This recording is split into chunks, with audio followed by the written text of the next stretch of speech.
Muita gente acha que a leitura da parte do Pentateuco, dos cinco primeiros livros da Bíblia, é uma coisa muito chata. Falando sobre a minha experiência pessoal, quando eu tinha assim, uns 13 anos de idade, eu resolvi que eu queria ler a Bíblia inteira.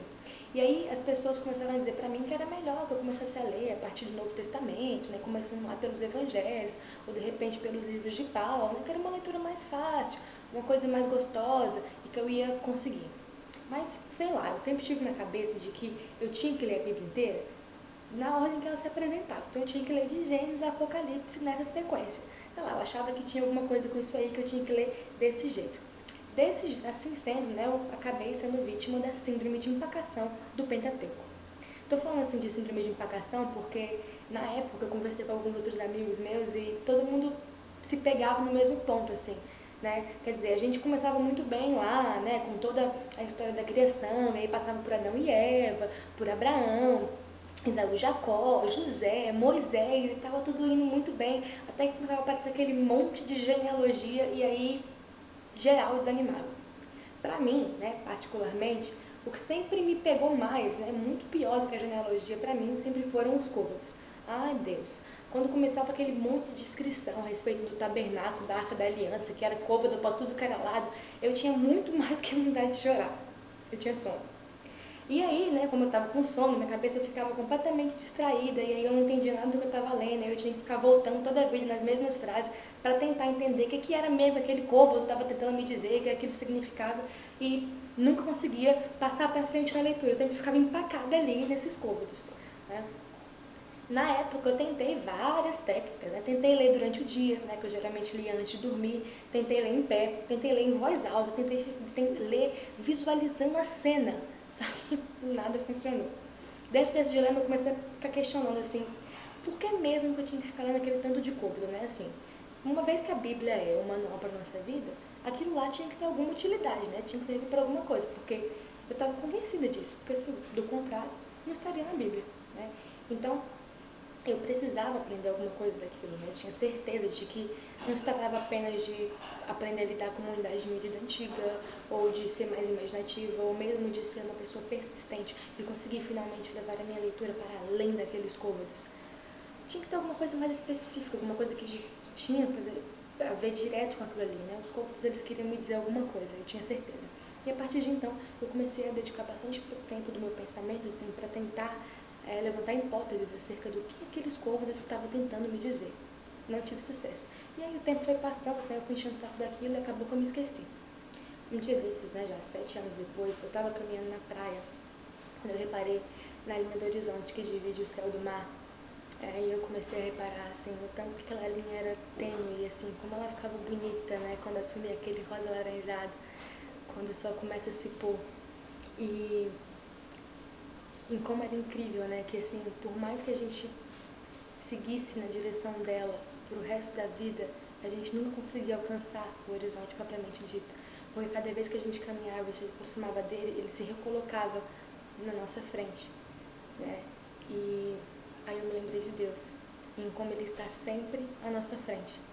A gente nunca consegue atingir a plenitude dos desígnios de Deus, porque ele é grande demais, a sua sabedoria vai além de qualquer coisa que a gente possa compreender.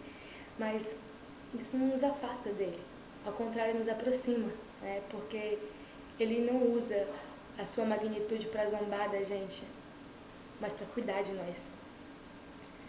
E uma vez que ele está sempre à nossa frente, além de saber o que vai nos acontecer muito antes de nós mesmos, ele também se coloca na posição de um eterno farol, guia a gente para sempre, né? Eu achei que isso era a coisa mais fantástica do mundo. O interessante é que um ano antes eu tinha declarado, não me lembro meio para quem, que se todas as vezes que eu estivesse muito estressada, assim, com faculdade, com trabalho, eu pudesse ir pra praia, mesmo que fosse por 5 minutos, eu ia ser uma pessoa feliz. E aí eu tava ali, né, assim, no meio do semestre da faculdade, pensando sobre um texto que eu tinha que fechar, né, para a matéria do dia, e aí eu, de repente, estava ali, completamente desestressada, refletindo sobre a menção de Deus a partir da linha do horizonte. E foi então, né, foi bem aí, que eu entendi finalmente a lição dos côvados. Você não deve ter, você deve estar se perguntando, assim, o que é mesmo que essa menina entendeu, né? Porque eu passei de côvados há 7 anos atrás para linha do Reflexões a respeito da linha do horizonte, né? Um dia desses. Mas então tá, vou te explicar qual é a lição dos côvados. E aí depois eu tenho certeza que você vai conseguir fazer essas outras associações. Na Bíblia, Deus usa os côvados para dar instruções precisas acerca de como as coisas deveriam ser. Né? Então, muito mais do que simples instruções a respeito de construção disso e daquilo, os côvados eles falam acerca dos detalhes dessas coisas. De acordo com o que está lá em Êxodo, capítulo 25, versículo 10, a Arca da Aliança ela não ia ser qualquer arca, ela ia ser uma arca de madeira de acácia, né? Que tinha 2,5 côvados de comprimento e 1,5 côvado de altura e de largura. Então, assim, são detalhes, né, disso. A arca não podia ser uma arca de outra madeira, ou não podia ser uma arca de metal, nem podia ter meio côvado a menos no seu comprimento. Não, era aquilo lá, né? Ela é tudo muito milimetricamente calculado e, assim, com uma riqueza de detalhes impressionante. E isso, né, isso tudo vai muito além da máxima, né, de que tudo que a gente faz para Deus tem que ser o melhor, a gente tem que se dedicar intensamente, né? Essa coisa de dar o seu melhor para Deus é uma coisa realmente muito importante, porque essa lição dos côvados, ela vai muito além disso. Né? Eu não sou aí nenhum especialista em teologia ou qualquer outra dessas coisas, né? Não tenho autoridade para falar no assunto, né? Nada desse negócio, mas eu acho que eu posso afirmar algumas coisas, assim, mesmo sendo só uma guria de 20 anos, né? Então, vamos lá. O lance dos côvados é que eles nos revelam uma característica importante acerca da personalidade de Deus. Quer dizer, o cara é ligado em detalhes. Porque se ele não fosse ligado em detalhes, ele ia ter ficado aquele tempo todo falando aquele monte de côvado pra lá e pra lá. Não tinha ficado assim nesse papo todo. E por que isso é assim? É uma coisa impressionante? Bom, é porque a gente, né, nós, seres humanos, nós somos extremamente ligados em detalhes. Então, quando a gente pensa acerca de uma coisa que a gente quer, a gente não fica pensando sobre ela assim de maneira vaga. Então, eu quero um celular. Eu não quero qualquer celular. Me dá um celular, parece que eu vou esquecer. Não. Eu quero um celular da marca tal, do modelo tal, de tal cor, com tais e tais aplicativos. Na minha cabeça, tudo é muito claro. Eu penso sobre os detalhes. E se o celular chega pra mim de um outro jeito, a gente fica meio chateado, né? Porque não era bem aquilo. Né? E eu tô aqui falando de celular, mas na verdade a gente é assim com tudo na vida da gente. Não é isso? É meu, somente meu, todo o trabalho, o teu trabalho é descansar em mim. Isso é uma música, né?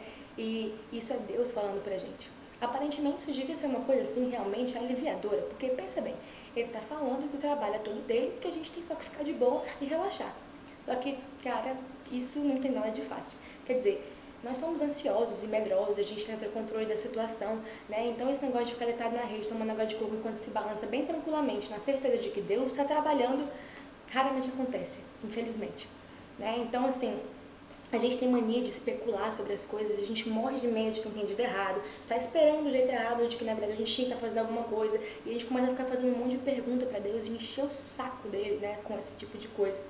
Isso quando a gente não resolve, que a gente tem que dar uma ajuda para Deus, né? Assim, faz que nem Abraão e Sara, né? Que simplesmente chegaram à conclusão de que eles eram velhos demais para o poder de Deus, né? E aí eles resolveram dar uma mãozinha, né? Agir assim pelos seus próprios meios, e o resultado disso tudo, Ismael.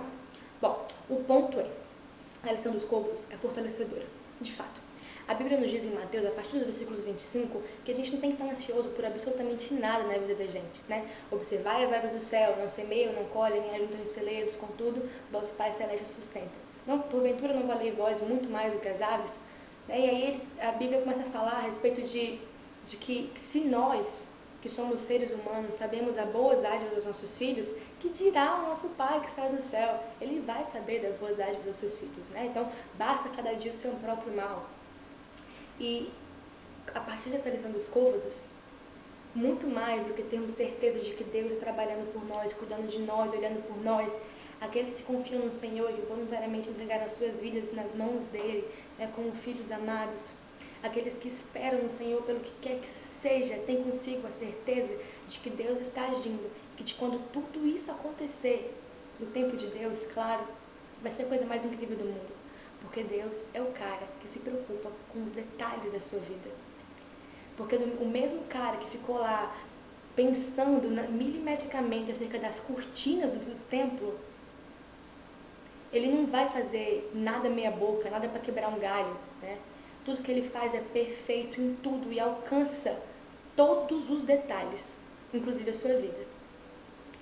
E essa é a lição dos côvados, né? Eu tinha certeza de que era uma coisa que valia a pena insistir.